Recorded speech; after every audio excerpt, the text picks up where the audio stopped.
Hey guys, this is Bonfrey from L World. You're listening to FOE Advance. And today I wanted to talk about generosity in the game and your experiences with that, and something I want to do to be generous, at least in L World. And then I also wanted to talk about guild pairing. Like, are you happy with your guild? Are you unhappy? Or in the past, has that happened?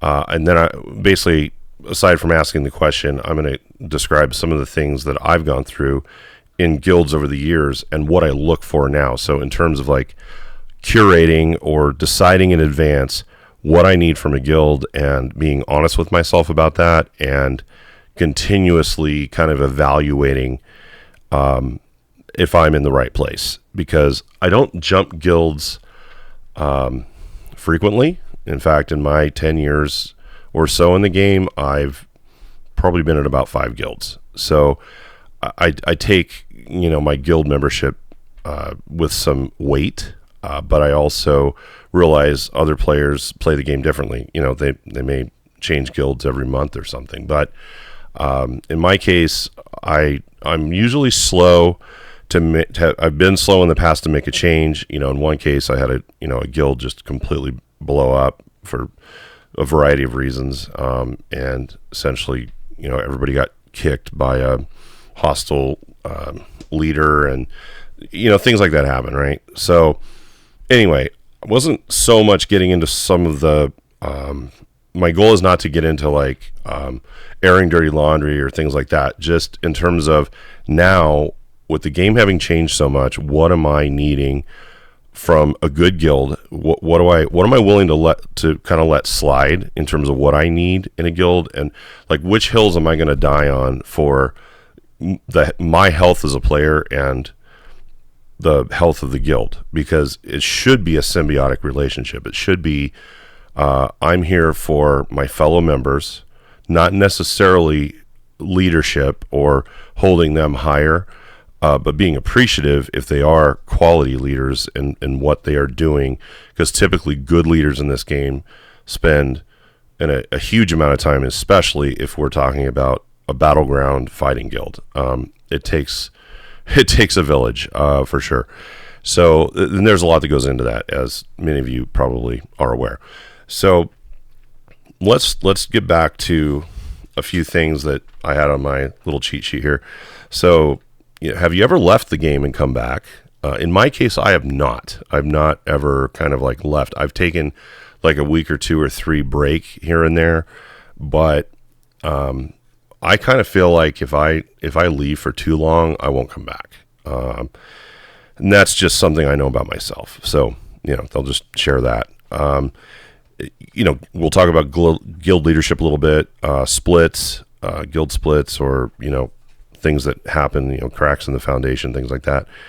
And help. I think one of the most important things is, are you getting help from your guild when you need it? Every single player level in this game needs help. Now, they may not ask for help, but in some shape or form, they need assistance. That's what I like about how this game is built. At the end of the day, it's a game where you benefit the most from, obviously, other players. Okay, whether it's swap threads or whether it's hey, I need to know about this weird.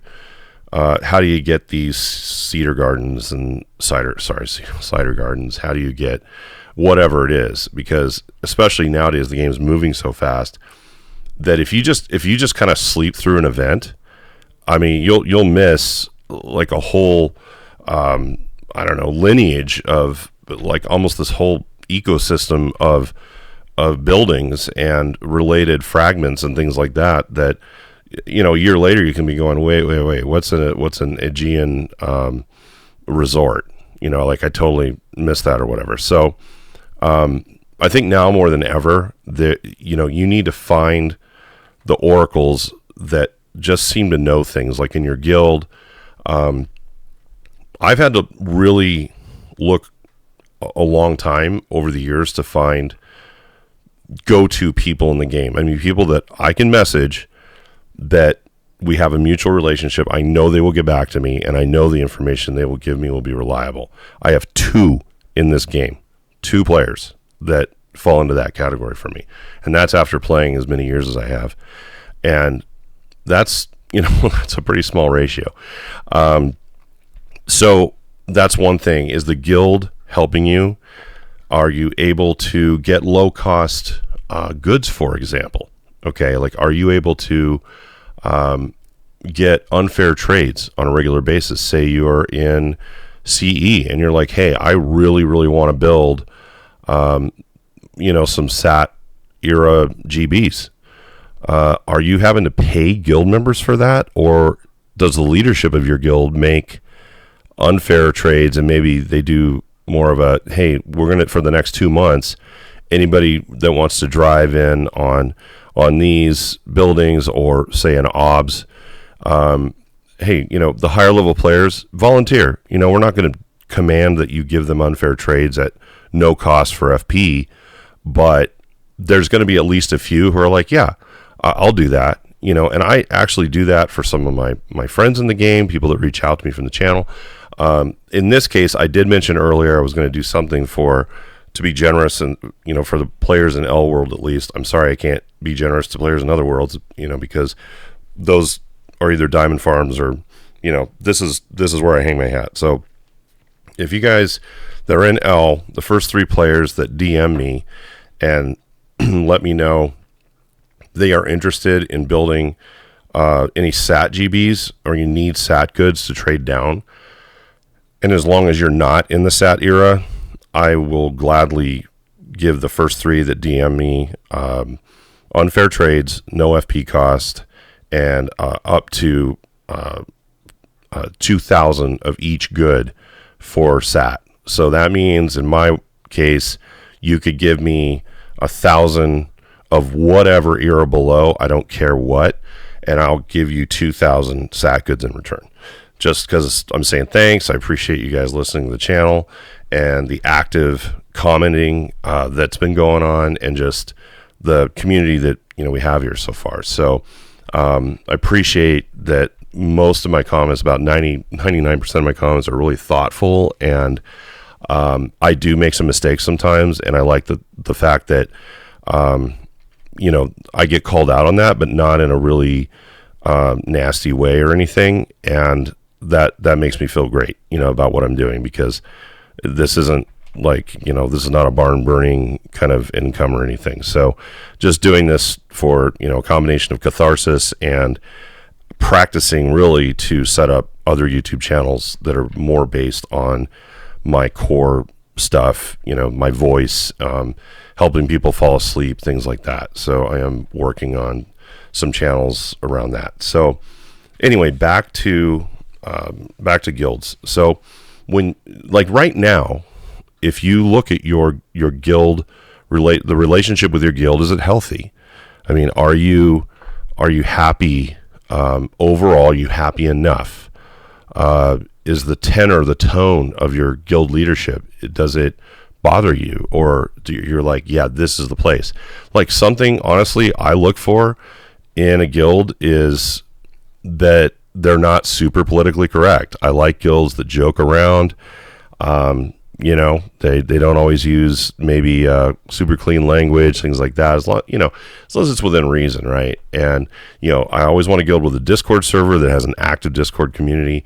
So, because I rely heavily on Battleground alerts from Discord, because the alerts work really well and way better for me than the NO alerts from the game. So that's a requirement for me. So over the years, my requirements have changed, but if I'm going to say, hey, I'm going to show up for you, I'm going to, bring my high level arc, I'm going to be at 180 here pretty soon.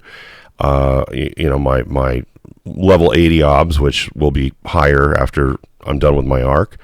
But I'm bringing stuff. I'll donate goods to the guild. I'm a healthy player. I'm a contributor. I'm going to finish GE5 as, because I want to, by Thursday every week. That's just what I'm going to do. And helping others, I'll message leadership and be like, hey, why don't some of us really high level guys that have goods and gals, by the way. We have some incredibly badass women in our group that are also very generous.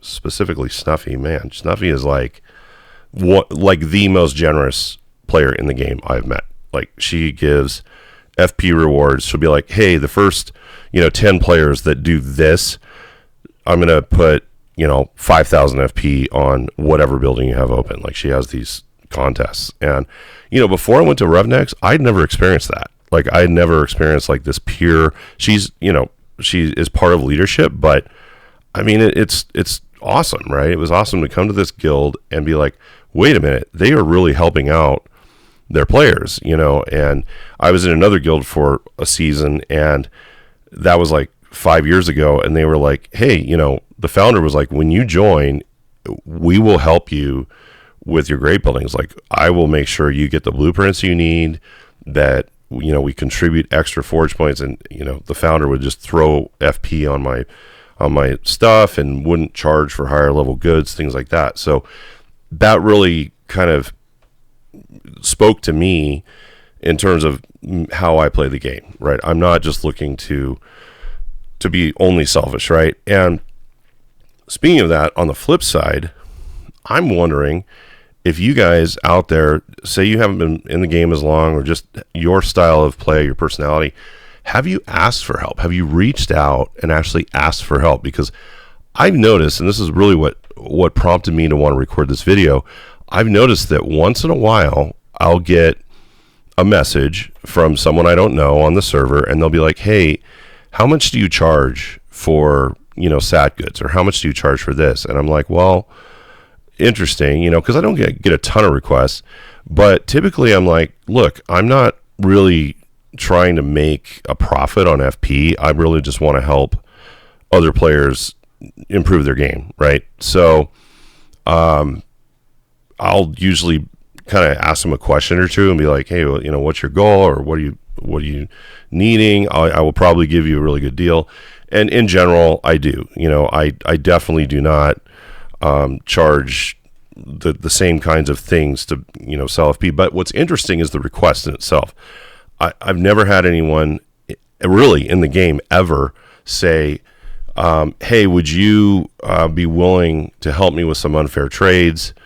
I've got this going on, that kind of thing. Like, I'm not even sure if it occurs to anyone that maybe there's some help out there beyond the usual, like, hey, like, I'm going to pay FP, because there's players, like when SAT broke out, I mean, there were players paying, 5,000 FP for, unfair trades on SAT, and maybe that's still happening. I don't really know, because again, I'm not in the profit game. So, I can't help everybody, but the frequency of requests I get for help, I can pretty much square up. So anyway, I just wanted to mention that, like, that idea of generosity, both being generous and also asking for generosity, or looking for a guild that offers that. So let's just talk real quick about guild leadership. Like, sometimes guild leadership can get toxic, like, really fast. Like, almost maybe someone, that's in leadership who may be a really vocal person in the guild. Or you can have people that are vocal in a guild that aren't in leadership. And I mean, things can turn to shit like really fast. And I don't know if any of you have experienced that, but, I mean, like, I've woken up like some days and I'm like, I log in and I'm like, what the heck just happened? Like, there's, 8 people have left the guild, and, I'm going back through the threads and I'm like, holy shit. So, that can happen, it's just because at the end of the day, it's real people with real lives behind this stuff. And if they get into discussions about values or politics, whatever it might be, sometimes that stuff can get a little bit out of control. And, or maybe someone is just having a breakdown and we don't know that, in their life, and then it spills over into this. So, I never expect any guild I'm in to be the same forever. I never expect the same people to be in it forever, but I am going to hang out as long as I can deal with whatever's going on at the time. But if I see that, there's this toxicity that kind of starts at some point and it continues, or the guild leadership is trying to make everyone happy, that's been one of the biggest challenges I've seen, because I think some leaders in this game are like, we're going to make everyone happy. We're going to accommodate everyone. And the reality is you can't accommodate everyone. And you are going to have players that are like, I want you to do this and I want you to change this, and sometimes the most vocal ones are the most demanding and the most unreasonable, to be honest. That's at least been my experience. And it's like, I know the guild rules are, I shouldn't, we don't want any players in eras below FE, right? But I'm not moving to FE, so I will contribute extra goods, things like that. And then, like, when guilds kind of bend their policy and their rules, it really just can kind of start to crack the foundation. And so, this is not a rant to say, like, this is how you should run a guild, but I can say that guilds that try to make everyone happy, probably just like in the business world, if you're like, hey, everybody's my customer and everybody's right all the time and we can be everything to everybody, good luck, if that's where you're coming from. So I think every guild has their brand, they have their reputation, they've got their membership. Look at who the members are.